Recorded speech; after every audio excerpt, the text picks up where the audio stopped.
The U.S. jobs market beat expectations in November, adding 227,000 jobs after a bleak October report driven by hurricanes and strikes.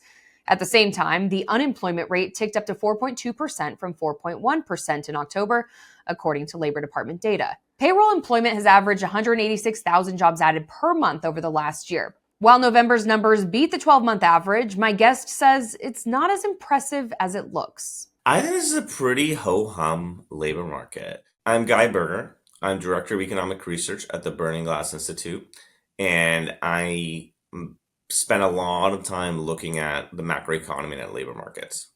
And I stare at this jobs report extra early every Friday. We saw a big gain in jobs. It was expected because we had a bunch of striking workers at Boeing coming back to work, about 40,000 of them, and on top of that, we had a big hurricane last month. And the two big hurricanes in Florida and the Carolina and Appalachia have dug their way out of them. And so those jobs, people that were temporarily not at work, have come back.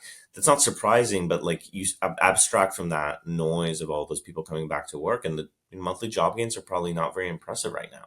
The transportation equipment manufacturing sector added 32,000 jobs in November. BLS says that reflects Boeing's workers returning from strike. We saw the most job gains in healthcare and leisure and hospitality. Together, they added 107,000 jobs. Meanwhile, the retail trade lost 28,000 jobs on the month. The Federal Reserve will use this latest jobs report to guide their next interest rate decision in mid-December. Right now, markets are heavily favoring a 25 basis point cut. The Fed started cutting rates in September when the decision to cut rates was more clear-cut. The decision was easy.